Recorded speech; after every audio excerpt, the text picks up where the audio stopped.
Queridos irmãos e irmãs em Cristo Jesus, esse texto que acabamos de ouvir, de Lucas 19, 28 a 40, é um texto bem conhecido e é um texto sempre repetido nessa semana que antecede, que precede a Semana da Paixão, a Semana Santa. Mostra a entrada triunfal de Jesus em Jerusalém. Jesus, o verdadeiro Deus, que se fez um homem, um ser humano igual a nós para poder morrer, porque Deus não morre, viveu uma vida humilde, uma vida simples, uma vida em contato com todas as pessoas, recebendo todas as pessoas, não discriminando ninguém, nivelando a todas as pessoas. Para ele não tinha rico ou pobre, estrangeiro ou natural, todos são seres humanos iguais e precisam do mesmo perdão, precisam do mesmo acolhimento, precisam da mesma oportunidade de salvação que só existe em Jesus. E ele veio justamente para sofrer, para morrer. No capítulo 18, o capítulo anterior, ele disse: agora eu vou subir para Jerusalém e eu vou cumprir todas aquelas profecias, porque eu vou ser entregue pelas autoridades e vou ser morto. Mas ao terceiro dia eu vou ressuscitar. As pessoas que ouviam Jesus não entenderam isso direito. Mas ele foi, passou por Jericó, ainda durante a estada dele em Jericó, chama Zaqueu para ser seu discípulo, que era um cobrador de impostos, cura um cego de nascença. E agora, quando está chegando já na entrada de Jerusalém, passando pelas aldeias de Betânia e Betfagé, manda 2 discípulos à frente e diz: vocês vão encontrar um jumentinho, filho de uma jumenta, que ninguém montou ainda. Pegue e traga. E se os donos perguntarem para quem é, diz: o Senhor precisa deles. E foi isso que aconteceu. E os donos liberaram, porque Deus que é Jesus, ele já sabia de tudo o que ia acontecer. E então, lá vem Jesus entrando em Jerusalém, e a multidão de discípulos que o seguiam cantava glória a Deus nas maiores alturas. Lá vem o Salvador, lá vem o Filho de Davi, cumprindo exatamente aquela profecia que Zacarias deu no capítulo 9, versículo 9 do seu texto, 400 anos antes, dizendo: rejubila Jerusalém, o teu rei está entrando. E quando nós ouvimos essas palavras, hosana nas maiores alturas, Jesus, o Salvador, está vindo, nós lembramos do que aconteceu 33 anos antes, quando Jesus nasceu, quando os anjos cantaram: hosana nas maiores alturas, bendito o Filho de Davi. Jesus está nascendo. Foi o que eles proclamaram para os pastores. Proclamaram para os pastores: vão até Belém, que ali está nascendo o Salvador de vocês. E agora, 33 anos depois, a mesma palavra se repete. E Jesus, montado naquele jumentinho, seguido pela sua multidão, sendo recebido pela multidão que saía de Jerusalém, que estendiam as vestes, cortavam ramos de palmeiras, era recebido como um rei. E os fariseus, as autoridades eclesiásticas preocupadas: manda eles calar a boca. Ele disse: se eles calarem, as pedras falarão. Em outras palavras, está se cumprindo todas as profecias. Aquilo que eu vim fazer vai acontecer independente de vocês quererem ou não. Ninguém tira a minha vida, ele disse em outro momento. Eu é que a dou. E se ele não desse a vida, nós morreríamos eternamente no inferno, porque nós somos pecadores. Então ele morreu pelos nossos pecados para pagar a dívida da nossa culpa naquela cruz do Gólgota, naquela cruz do Calvário. Ele sabia de antemão o que ia fazer. Não foram os romanos que crucificaram Jesus, não foram os judeus. Ele se deixou crucificar para que nós não passássemos pela agonia de sermos condenados eternamente. Eu quero contar uma pequena ilustração que aconteceu anos e anos atrás, lá na Itália. Na Itália tem aquelas igrejas antigas, com aqueles vitrais, aquelas pinturas bonitas, e foi contratado um grande artista para pintar nas paredes de uma grande catedral toda a vida de Jesus. E assim ele começou, com o nascimento, com o bebezinho, e ele sempre pegou modelos vivos, pegou uma criança para colocar como modelo para Jesus, modelo para José, para Maria, Depois Jesus no templo com 12 anos, pegou uma criança de 12 anos e assim foi pintando na igreja toda, até chegar no momento da morte, da ressurreição e depois da ascensão. Para todas as pessoas ele foi achando modelos que na cabeça dele, ele que conhecia bem o Evangelho, combinava com os personagens. Faltava um. Ele não conseguia um personagem que combinasse com aquilo que ele imaginava para Judas Iscariotes, o traidor. Ele queria alguém que tivesse um rosto totalmente desfigurado, um rosto mau, um rosto desanimado. Ele pensava assim, alguém que realmente estava para perder a vida, que ele se enforcou depois, mas que queria fazer um ato bárbaro, uma pessoa que tivesse um rosto desgraçado. Ele combinou, pintou todos, pintou o corpo, mas faltava o rosto de Judas. E ele foi até na cadeia, para ver se achava alguém, segundo a sua cabeça, que combinava com Judas Iscariotes, e não achou. E vejam que essas pinturas todas levaram 12 anos para ele fazer.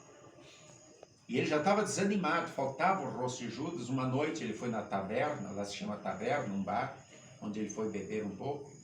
E de repente entra um cara, um mendigo, uma roupa toda esfarrapada, barba mal feita, cheia de cicatrizes, os olhos esbugalhados, avermelhados, cabelo todo despenteado, desgrenhado, e gritava: eu quero vinho, quero tomar vinho. Quando ele olhou, ele disse: é Judas.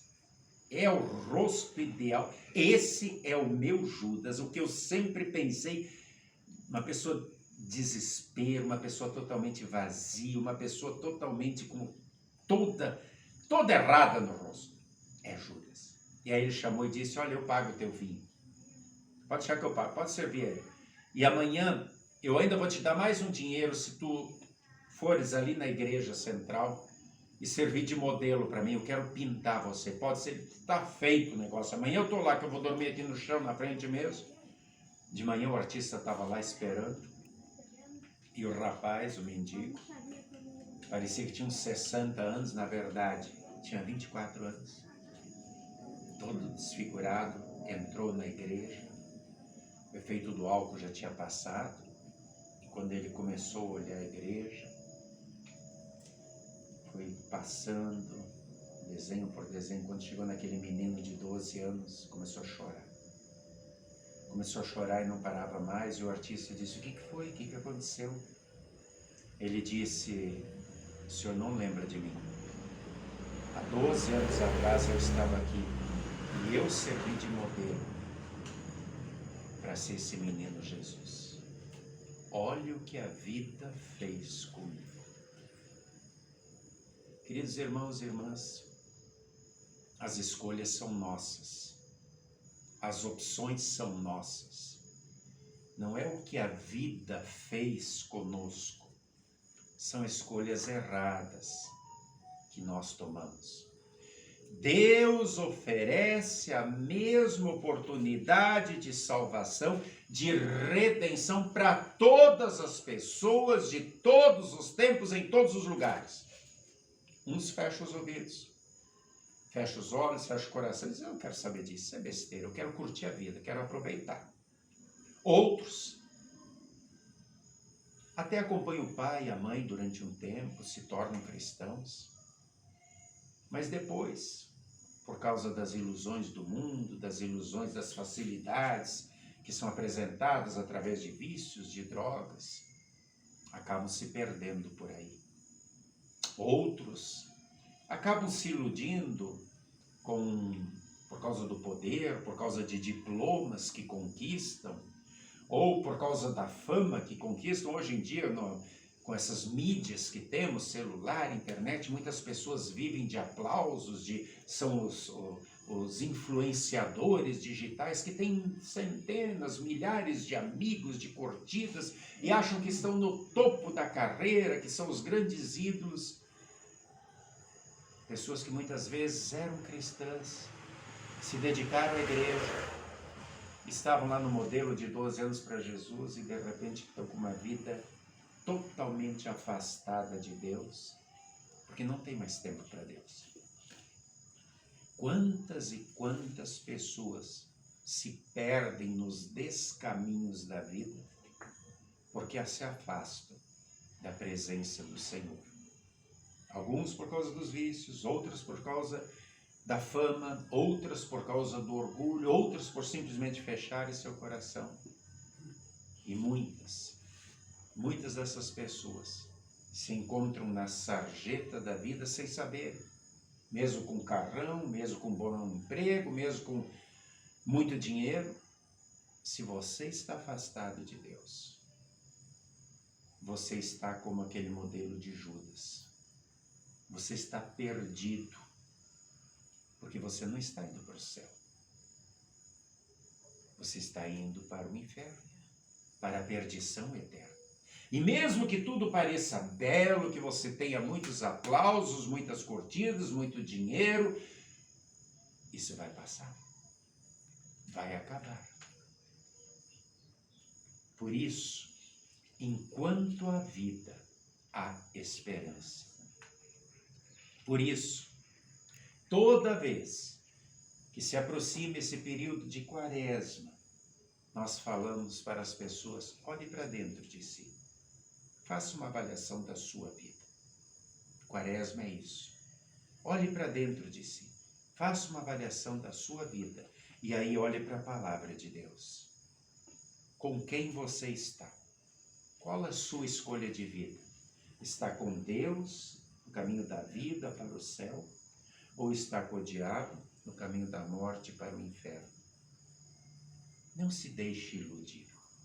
Quaresma é hora de olharmos para nós e olharmos para o amor de Cristo que deu a sua vida, que sofreu bofetada, cuspida, chicotada, meteram uma coroa de espinho na cabeça dele, pregaram ele na cruz. E ele morreu dizendo: está consumado, eu terminei, eu fiz isso por ti. Agora creia, busca o perdão, muda de vida enquanto é tempo, porque a eternidade não passa. Lá é para sempre, aqui é uma passagem. Invista naquilo que vem depois. Muitas e muitas pessoas ainda se deixam enganar por ilusões transitórias e passageiras. Eu não sei qual foi o desfecho daquele homem. Ele teve uma tomada de consciência naquele momento em que ele serviu de modelo para Judas. Se mudou ou não mudou de vida depois dessa oportunidade que Deus novamente lhe deu para repensar sua vida, a gente não sabe. Tomara que tenha mudado. Deus sempre de novo está nos chamando enquanto é tempo da graça. Sim. E agora, no texto de hoje, nós vemos ele entrando em Jerusalém, sendo saudado como rei. Na sexta-feira, ele vai estar sendo morto, porque as pessoas, em vez de escolherem a ele, vão escolher Barrabás. E vão dizer: crucifica ou crucifica. Assim é o ser humano. Aquele ser humano que não tem um objetivo claro. Aquele ser humano que não está realmente preso e ligado à fé. Claro que a multidão que grita crucifica, crucifica é outra. Talvez alguns daqueles que estão aqui aclamando ele como rei estejam lá. Mas a maioria eram pessoas envolvidas com os escribas, com os fariseus, com os saduceus. Eram outras pessoas. Mas ninguém foi em defesa de Jesus. Todos sumiram. Todos desapareceram naquele momento em que ele estava doando a sua vida por nós. Que nós possamos estar juntos com aqueles que no domingo da Páscoa estão contemplando o túmulo, o sepulcro vazio, podendo dizer: ele ressuscitou. Morreu, mas ressuscitou. Morreu por mim e pelos meus pecados, e ressuscitou para me garantir a vida eterna no novo céu e na nova terra. Que nós possamos estar entre aqueles discípulos que aprenderam a lição. E que depois, quando as autoridades disseram: calem a boca, não falem mais dele, disseram: não dá. A gente não pode deixar de falar daquilo que a gente viu, daquilo que a gente viveu, daquilo que Jesus significa para nós.